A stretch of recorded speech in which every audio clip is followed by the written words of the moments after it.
उल्लू और बंदर की कहानी। एक वृक्ष पर एक उल्लू रहता था। उल्लू को दिन में दिखाई नहीं देता था, इसलिए वह दिन भर अपने घोंसले में छिपा रहता था और जब रात होती तो वे शिकार के लिए बाहर निकलते हैं। गर्मी के दिन थे। दोपहर का समय।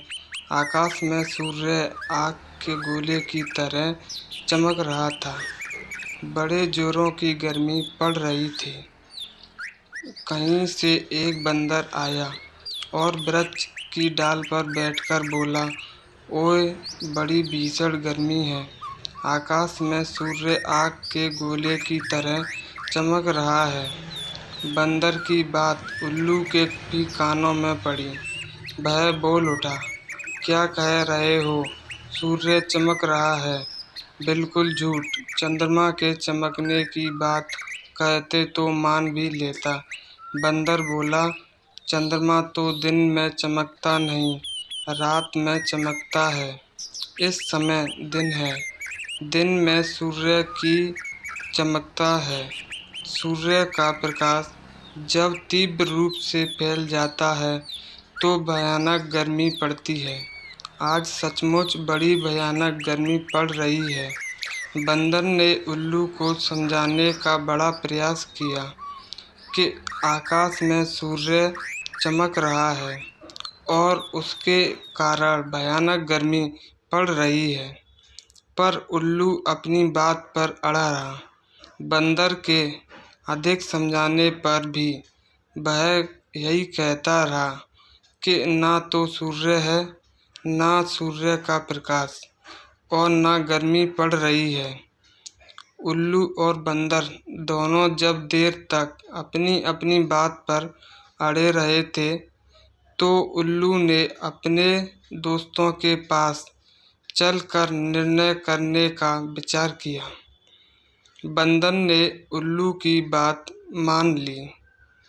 उल्लू उसे साथ लेकर दूसरे वृक्ष पर गया। दूसरे वृक्ष पर सैकड़ों उल्लू रहते थे।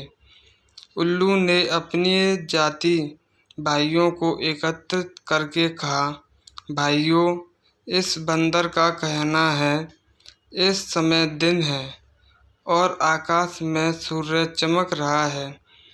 आप लोग ही निर्णय करें, इस समय दिन है या नहीं और आकाश में सूर्य चमक रहा है या नहीं।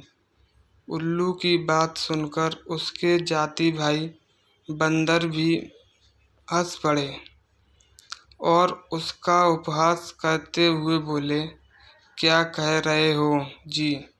आकाश में सूर्य चमक रहा है। बिल्कुल अंधे हो।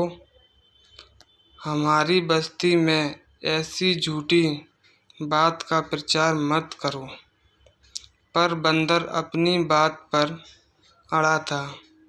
बंदर की बात सुनकर सभी उल्लू कुलपित हो उठे और बंदर को मारने के लिए झपट पड़े। बंदर प्राण बचाकर भाग चला।